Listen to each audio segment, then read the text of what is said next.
Yeah. Oh, we're thrilled to be out here, you guys. Tim's going to be here out in a little bit. My name is John Christ. I'll be your host. No applause for me. Okay, that's cool. I got no. Wow. Oh, yeah. Get to Hawkins. Okay, everybody. Most important thing you need to know about me, you guys, I was homeschooled. Yes. Yeah. Hey, listen, a lot of people make fun of homeschool. A lot of people make fun of homeschool. I don't, okay? To me, it was like the goodest thing that ever happened to me. Okay?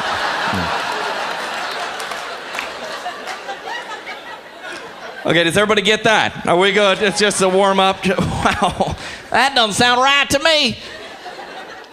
My dad was a preacher. I grew up in church. You know what that means. I was the worst behaved kid in church. And you can laugh at that joke. The PKs aren't even in here right now. They're out in the parking lot vandalizing your car. So you're good.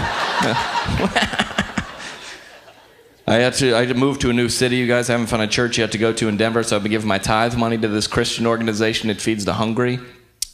Chick-fil-A. That's right. It's a miracle.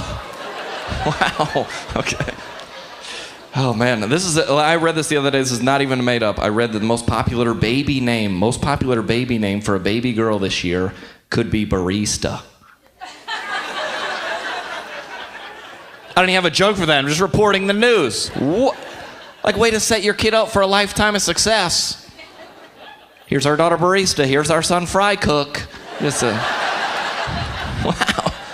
Just name your kid a normal name. I was eating dinner the other day at the restaurant, and the server, I'm not making this up, the server, her name tag said waitress. I was like, excuse me, waitress? She's like, it's Watrice.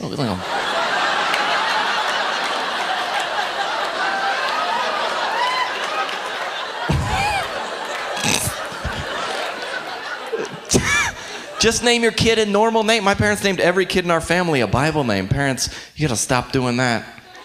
Just because you name a kid a Bible name doesn't mean he's gonna be a good kid. I'm not positive, but I'm pretty sure in 6th grade a kid named Jesus stole my bike.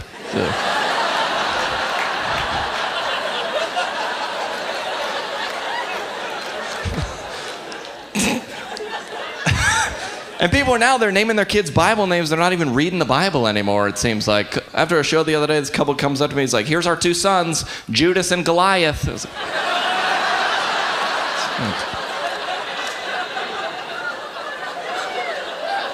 Those aren't the good characters. Yeah, if you're not a Christian in here tonight and you don't get that joke, you better just laugh along because the Christians are judging you right now. I knew it about him.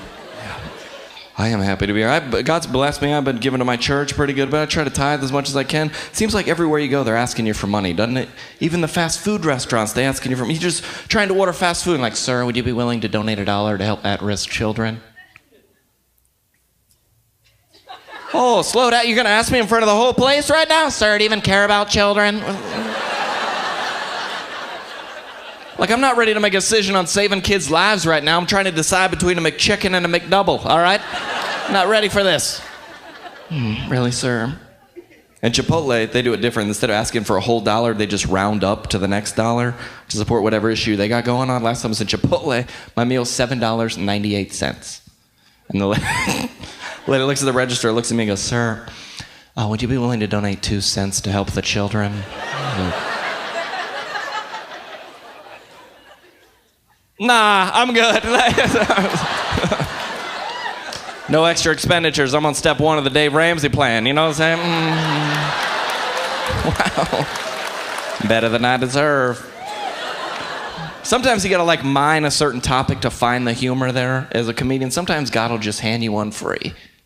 Last time I was in McDonald's, not even making this up. Lady goes, sir, in McDonald's, sir, would you be willing to donate $1 to help stop childhood obesity?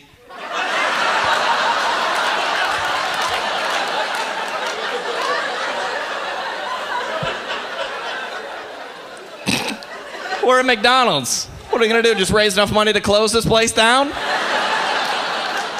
Just gonna put skinny doors in this place so husky kids can't get in?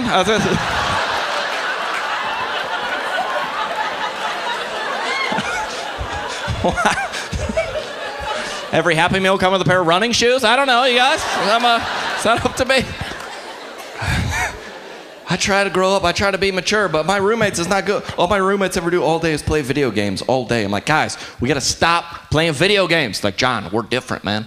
We only play games that are rated M for mature. I was like, they make video games rated M for mature? Doesn't that exclude everybody that plays video games?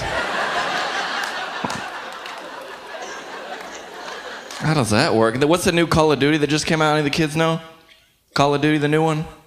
Yeah, it goes. The next one's coming out next summer. It's going to be possible to beat. It's called Call of Duty to Move Out of Your Parents' Basement. It's going to be, yeah, it's just going to be. How do you beat this one? Get a job. That's how you beat that one.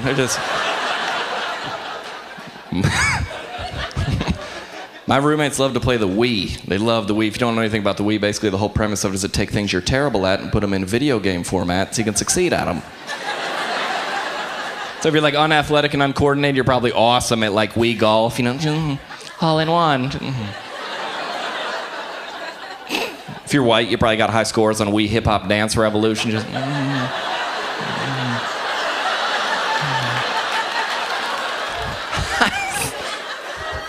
Wow. So I was at the store the other day. I found a game for my roommate. I brought it home for him. I was like, hey, dude, I got a game for you. It's called We Pay Rent. I was real sheltered growing up. I didn't realize how sheltered I was until last time I went home. I was actually looking through a photo album. I saw a picture of me and my brother in the bathtub together. You guys, I was 17. I'm sorry. I'm a little close for that. I feel like my parents, I just realized this, my parents kind of like changed the Bible stories to fit their parenting strategy. Any parents do that? I always thought you get leprosy from not wearing sunblock at the pool. I was like, this doesn't seem right. My parents never had a sip of alcohol in their entire lives, never drank in their entire lives. My favorite Bible story was when Jesus turned all that water into sweet tea. That was great. Yeah, it's a miracle. Here's my parents' rule in the house growing up. They said, no movies that aren't realistic. So we couldn't watch like Terminator or Die Hard because they said those movies aren't realistic. I was like, Dad, this rule doesn't make any sense. You just made us watch a movie where Bible characters are being played by vegetables. Really? VeggieTales. Thanks for, you gonna do that the whole show? You explain jokes? Is that what's happening? Yeah. That's VeggieTales. Just give her a second. She could have got it on your own. You know what VeggieTales is. Both of them in the bathtub. It's funny because you're not supposed to do that at 17. Oh, okay. Thanks, ma'am. I appreciate that. Wow. Listen, I think homeschool, that might be the solution. Homeschool might be the way, because I know some kids, they're 4 and 5 years old. My buddy asked them to come out and watch his kids play soccer. I got out there 3 minutes late, walk out of the soccer field. I'm like, hey, what's the score? My buddy goes, we don't keep score here. All these kids are winners.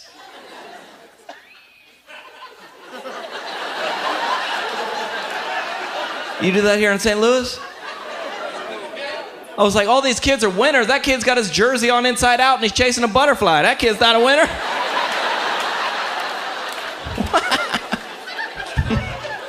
It's just not even made up. They've outlawed the use of red pen in the school district because red is too aggressive of a color for kids. For real, they're going to see the color red and be reminded of their failures. When they get older, they're going to see red and be insecure. I don't even have a joke for them. I'm just reporting the news. What? Like, here was the grading system for all of us coming through school. A, B, C, D, F. Like, we skipped a letter to make sure kids knew they were failures.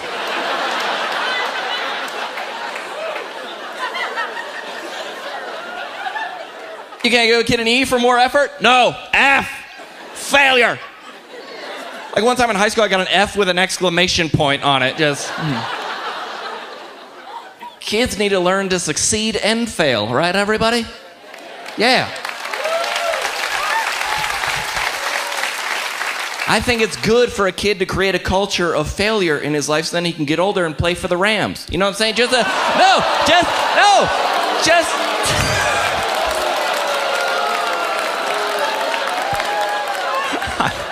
I've been waiting a year to tell that joke, you guys.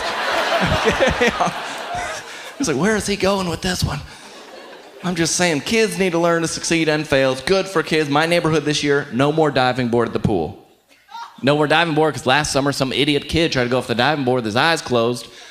That's not the time to laugh. Wow, okay. Kid's getting hurt, yeah. Slow down, man. Wow. Kid went over to the diving board with his eyes closed, landed on the concrete, and they were like...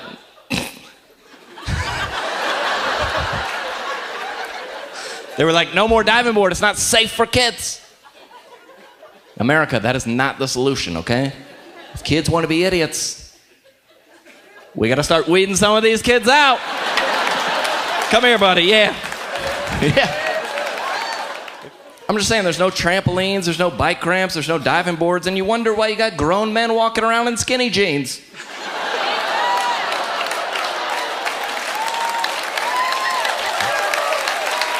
I'm just saying.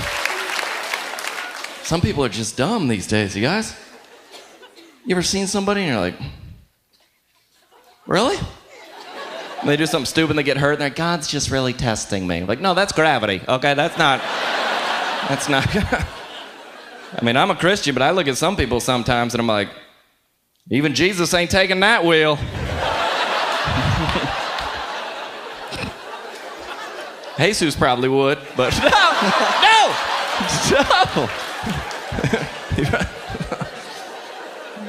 Take your wheel and your rims. What? No.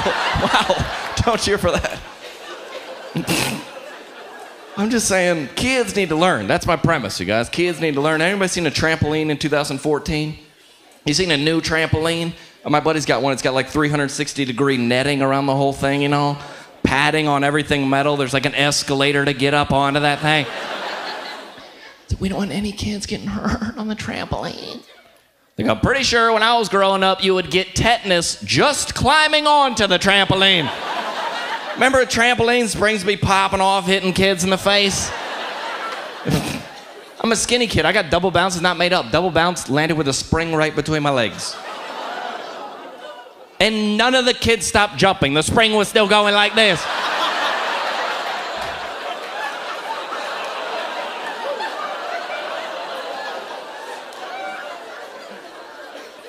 My dad saw the whole thing. He's like, walk it off. I was like, oh, God.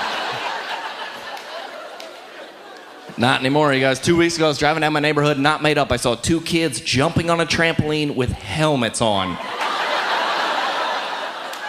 Like, we used to pull the trampoline up to the house, get the neighborhood fat kid on the roof to try to bounce us into the neighbor's pool. Yes. We need to teach the kids responsibility. And these churches aren't doing us the kids any favors either. You ever been into this? I have a big mega church I go to. Like, we're just a church that knows you by name here. We're a family. And then you see this sign up on the screen. Can we please have the parent of child 4, 6, Z9, or 5, Alpha 7?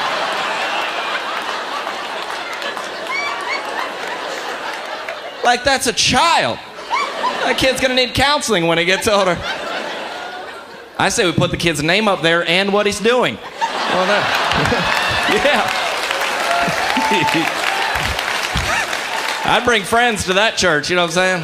Hey, you got to come to my church. Last week, Jimmy pooped in Noah's Ark. And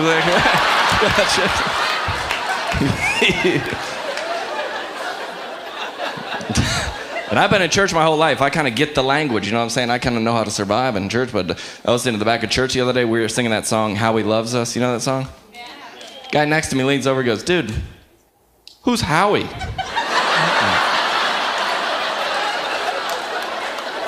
Explain that one. Yeah, go ahead. Stupid. I'm just saying. Listen. I try to be mature as I can, but I'm single and make a living as a stand-up comedian. Every time I go home, there's 2 tables. There's the parents' table and there's the kids' table. Guess which table they seat me at? Yeah, the kids' table was like, gonna say the kids' table. No, stop. Listen, the kids' table is awesome. Okay. Yeah. Why would you want to hear Dave's story about the middle-class tax cuts when you can hear Dylan's story about how one night all of his stuffed animals came to life and they snuck out and robbed a bank? Yeah. I want to listen to that story. My uncle's like trying to impress everybody, talk about his 401k. My nephew snorted a noodle up his nose and pulled it out of his mouth, you guys. I looked over and I was like, what are you doing? He was like, You guys, my name is John Chris. Thank you guys so much for coming. Yeah.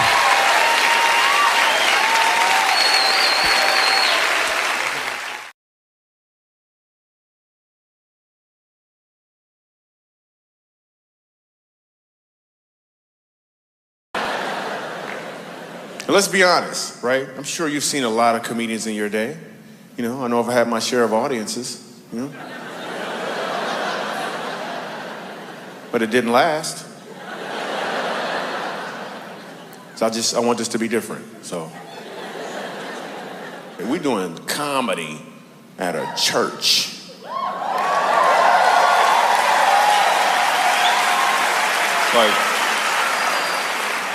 Like, how's this gonna work out, really? I mean, some people are like, I just came to see this thing explode. What's so amazing about doing comedy at church, when I was a kid, laughing at church was illegal. You couldn't laugh at church. I remember one time laughing at church because this lady was jumping around and her wig fell off. So, that stuff was funny. Her wig fell off and then I laughed, my grandmother would pinch and twist. I can understand a pinch. You gonna twist? That's the devil.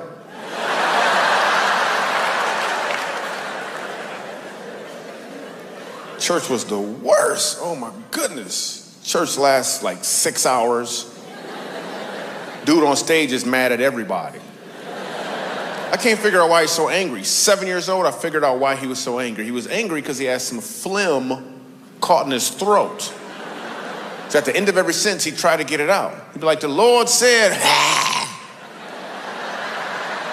Act like you, ah. I'm like, Grandma, he need to gargle, Grandma. I'm 7 years old, man. Church lasts 6 hours, too. Then we go in the basement and eat a sandwich and come back up. I'm like, what was that, a halftime or something? Actually, I'm gonna be real with you. There's enough black people here. It was always chicken. Why we always gotta eat chicken? Every single time. I know, I had to tell them. I'm sorry, we at church, you know? And tuna.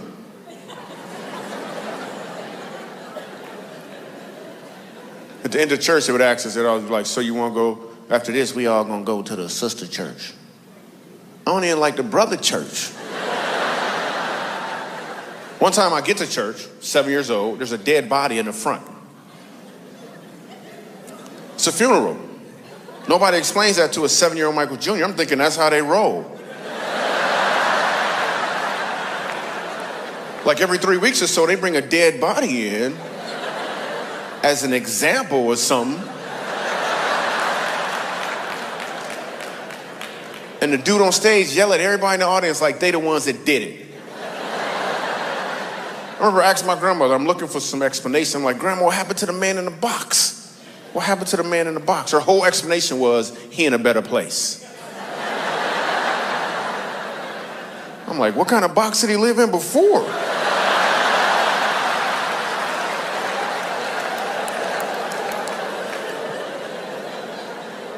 And I'm walking to my car and it's getting a little cold, a little dark outside. So I'm thinking, let me hurry up to get to where I need to be. So I start jogging. Then this white lady with her little jogging outfit on came around the corner about 20 feet in front of me. We jogging in the same direction now. Then she looked back.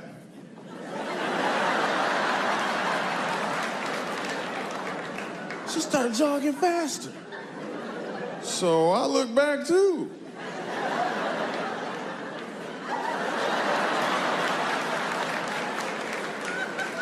I didn't see anything back there. If a white person's scared of it, Michael Jr. is scared of it too.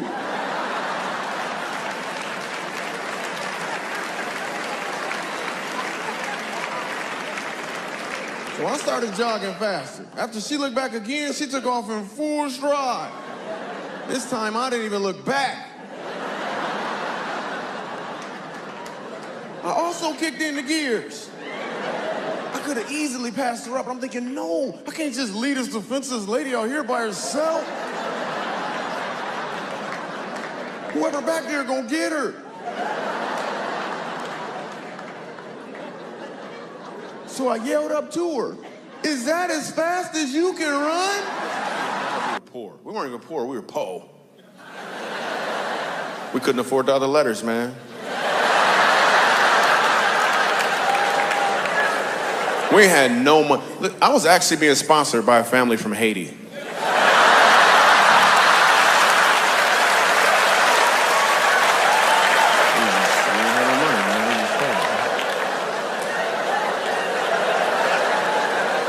When you're poor, your creativity excels. Like it really, really excels. I remember I wanted an action figure when I was 10 years old. I wanted an action figure so bad. My birthday came along. My dad hands me a box. I open it up. It's empty. He said, "It's Invisible Man."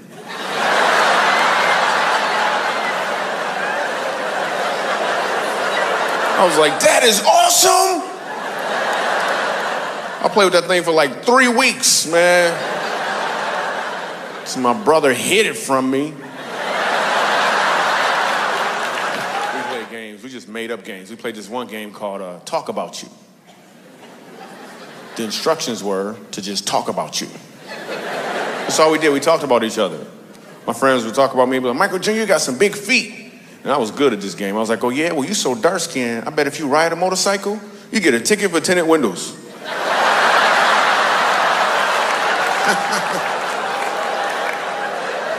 It's hilarious. White people looking for black people, make sure they can laugh. Is it okay?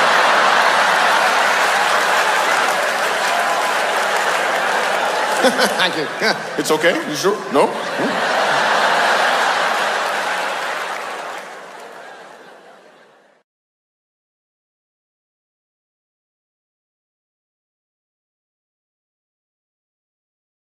Holy for the Lord. What's going on? The second reason why I can't be your pastor is because I can't keep your secrets.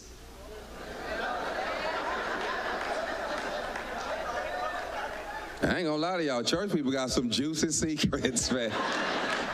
And as a pastor, you got to keep your membership secrets, secret. And I ain't gonna lie, I ain't gonna be able to do it. You tell me something in the counseling session on Thursday. Just know Sunday. When I get up here, everybody gonna know this. We a family church, ain't we? Yeah, I'll be like, turn with me to Deuteronomy.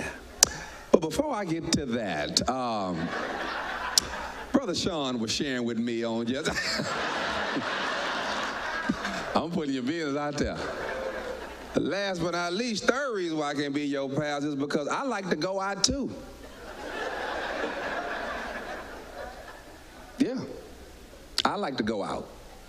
And some members can't see or they can't handle their pastor being out. Yeah, but I'm just like you. I'm going out. Yeah, I don't think it's fair that you get to go out. Live your life any kind of way. And I gotta be at home fasting. Praying. Trying to get a word together for your raggedy life. Yeah, so if I'm your pastor, you out there, you gonna look up, "Pastor, praise the Lord, everybody." I'm out there just like you, yeah. See you tomorrow. Yeah, so give your pastor a hand again, 3 services. That's big, 3 services.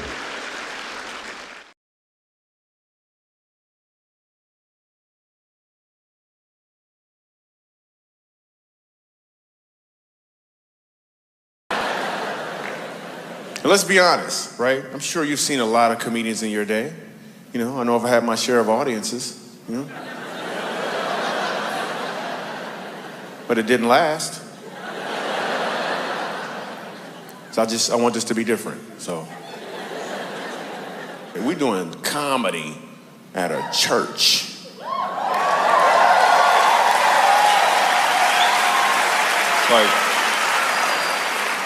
Like, how's this gonna work out, really? I mean, some people are like, I just came to see this thing explode. What's so amazing about doing comedy at church, when I was a kid, laughing at church was illegal. You couldn't laugh at church. I remember one time laughing at church because this lady was jumping around and her wig fell off. So, that stuff was funny. Her wig fell off and then I laughed, my grandmother would pinch and twist. I can understand a pinch. You gonna twist? That's the devil.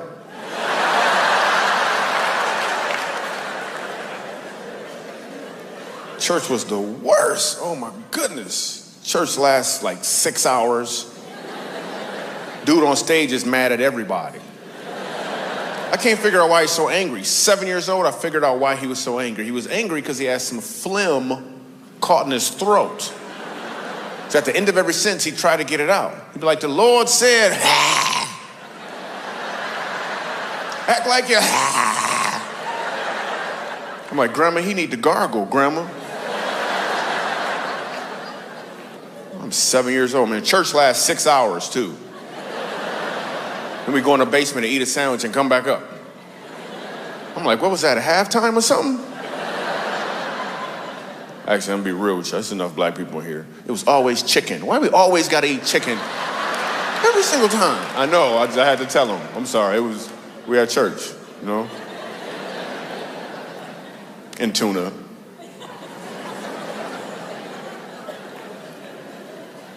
At the end of church, they would ask us, I was like, so you wanna go, after this, we all gonna go to the sister church. I don't even like the brother church. One time I get to church, 7 years old, there's a dead body in the front. It's a funeral. Nobody explains that to a 7-year-old Michael Jr. I'm thinking that's how they roll. Like every 3 weeks or so, they bring a dead body in as an example or something. And the dude on stage yell at everybody in the audience like they the ones that did it. I remember asking my grandmother, I'm looking for some explanation. I'm like, Grandma, what happened to the man in the box?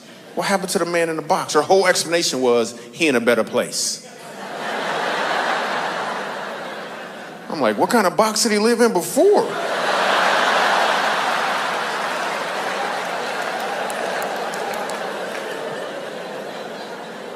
And I'm walking to my car and it's getting a little cold, a little dark outside. So I'm thinking, let me hurry up to get to where I need to be. So I start jogging. Then this white lady with her little jogging outfit on came around the corner about 20 feet in front of me. We jogging in the same direction now. Then she looked back.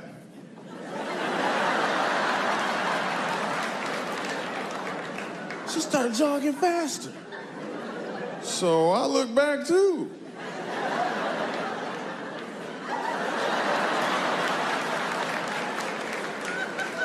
I didn't see anything back there.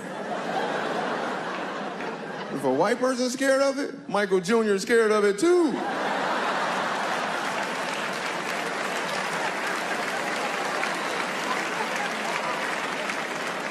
So I started jogging faster. After she looked back again, she took off in full stride. This time I didn't even look back. I also kicked in the gears. I could have easily passed her up, but I'm thinking, no, I can't just leave this defenseless lady out here by herself. Whoever back there gonna get her. So I yelled up to her, is that as fast as you can run? We were poor. We weren't even poor, we were po. We couldn't afford the other letters, man. We had no money. I was actually being sponsored by a family from Haiti.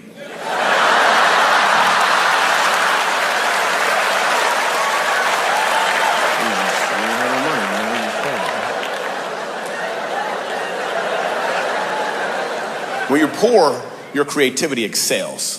Like it really, really excels. I remember I wanted an action figure when I was 10 years old. I wanted an action figure so bad. My birthday came along. My dad hands me a box. I open it up. It's empty. He said, it's Invisible Man.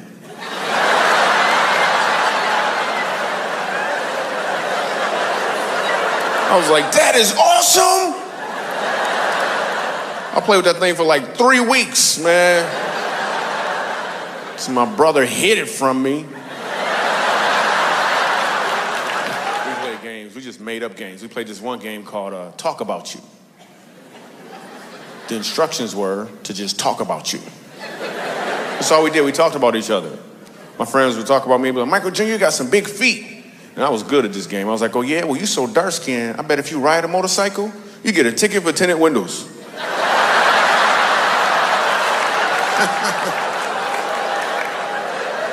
It's hilarious. White people looking for black people, make sure they can laugh. Is it okay?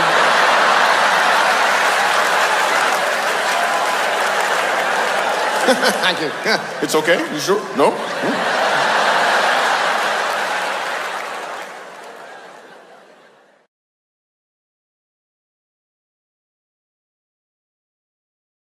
Good morning, Concord. My name is Marcus D. Wiley. Hey, TSU, what's up? Okay. What's up? Man, I tell you now, it's 10 o'clock. Y'all a little lively. 8 o'clock, it's a little different. So is this like this is a mixture church and a club crowd? I mean, no shade, because, both institutions, they create some of the same dynamics, You got people who hang out at church like it's a club. Then you got folks who go to the club religiously. Yeah. Man, I could just take on a little journey. Like you go to the club, they got a thing called bouncers. Bouncers are there to maintain order. Make sure you don't sneak in without paying. You go over to the church got a thing called ushers. They here to maintain order. Make sure you don't sneak out without paying your tithes and your off. Close the door, it's offering time, lock them. You go to the club, the club have a bartender. Bartender ushers out spirits.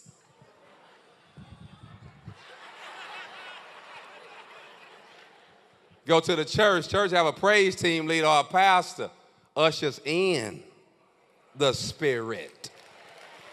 Yeah.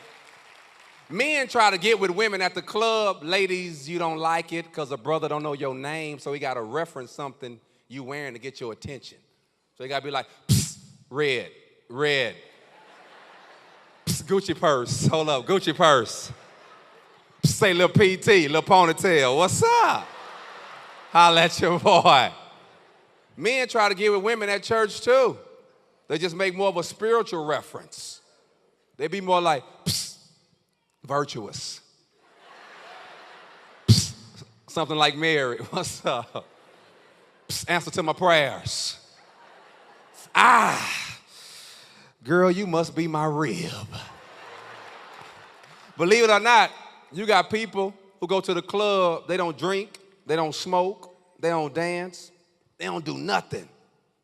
They just like being there. Believe it or not, you got people who come to church. They're not in the ministry, they don't participate, they don't give, they don't do nothing. They just like being here. But y'all, I'm one of them Christians, what you call, I'm free. Everybody say free. I came from a church where they said, any way you bless me, Lord, I'll be satisfied. And I took that and ran with it, right? Because 8 years ago, my wife came up to me. She was like, babe, I'm pregnant, and it's yours. I was like, all right, put that on me. Okay. But we ain't know nothing about having kids. And I was at the barbershop, and the dude came up to me. He said, say, bro, I hear you about to have a baby. I was like, nah, my wife is. But it's like the same thing. He's like, well, I work at the hospital. I was like, you the doctor? He's like, nah, I work at the hospital, and I get stuff. It's like, you get stuff? He's like, yeah, you're going to need Pampers. You're going to need milk. I work at the hospital, and I get stuff. I was like, oh, okay. Yeah, how much? He said, give me $100. Concord Church, in my garage, stacked from the floor to the ceiling, were boxes of diapers and milk. Here's where I went wrong. One Sunday after church, I took one of these other Christians that's not free home with me. We go through the garage. He see all the boxes. He like, man, what's all these boxes? I said, pimp, that's milk and diapers. He said, man, I bet you spent an arm and a leg on all that. I said, $100. Dude at the barbershop hooked me up. Here he go, boy, that's stealing. That man stole that stuff, and you got your baby drinking this stolen milk. Your baby could drink this milk and die. He gonna kill my baby. But that's how they act when they not getting blessed. Something always wrong with your blessing. And them type of Christians don't even read the Bible, because somewhere in there it say the wealth of the wicked is laid up for the righteous. And I'm just trying to see how you gonna get the wicked's wealth if you don't know nobody wicked. Some of y'all praying for a flat screen, you better go to the barber shop. All right, y'all good? Yourself, and what would you like people to know about you? I'm a fun guy. Obviously, I love the game of basketball. I mean, it's just more questions you have to ask me in order for me to tell you about myself. I just can't give you a whole spiel. I don't even know where you're sitting at.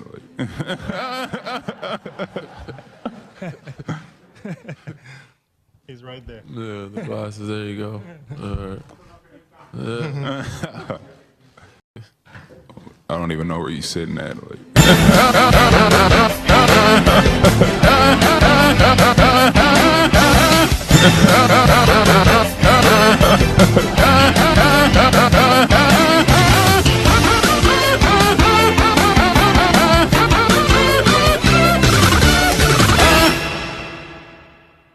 Back. But let me get into it, y'all. Got a lot tonight, you know. Hopefully these jokes tonight gonna bless some of you. Y'all, I'm a church boy. Most of you already know that. I'm a church kid and grew up all my life in church. And when I start reflecting back on church, I realized lying, I ain't gonna say it started in church.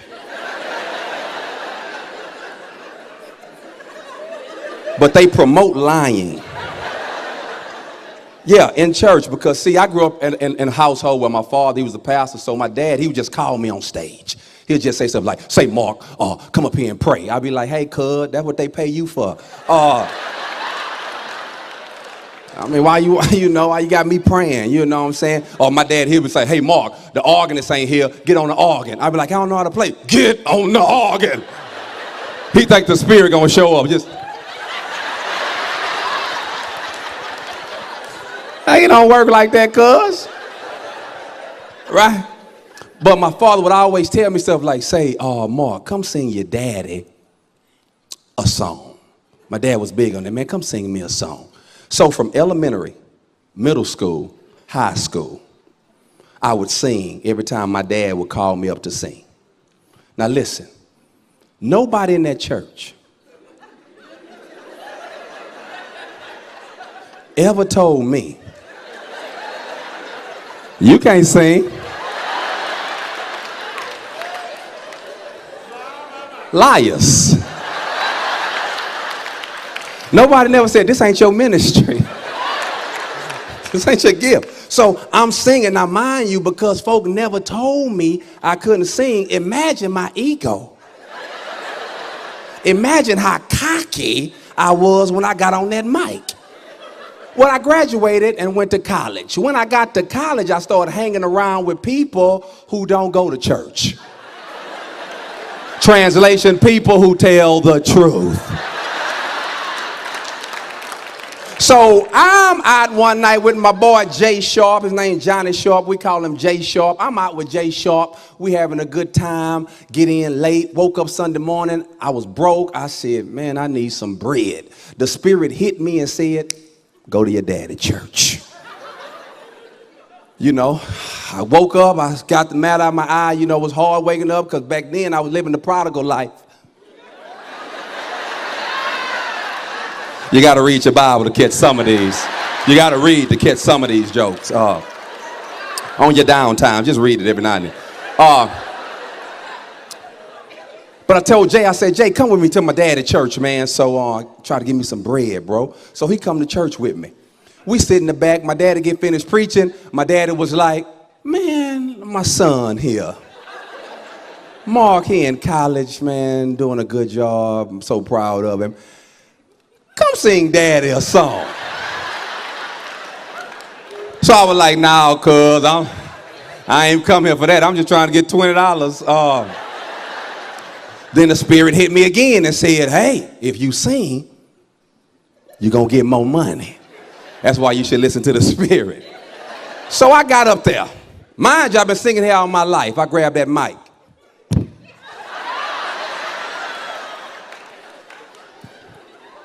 All I did was point at the organist. He already know. He already know my jam, right?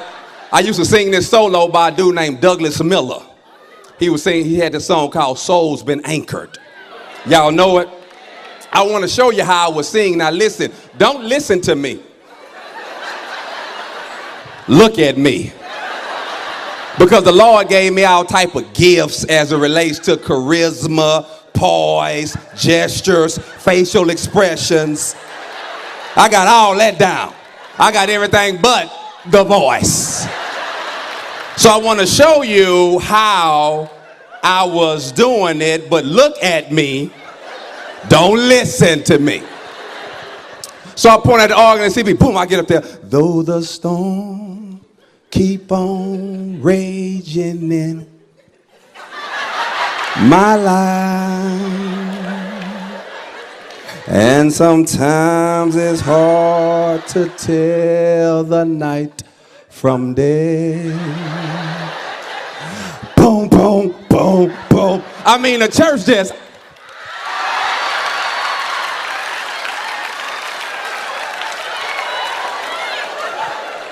They gonna encourage the lie. So I tear the church up. Folk running, shouting, all this type of stuff.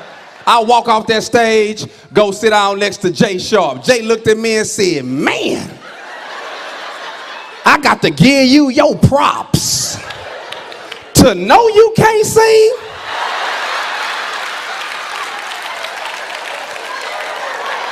And still get up there? And because I never heard the truth before, I thought he was hating.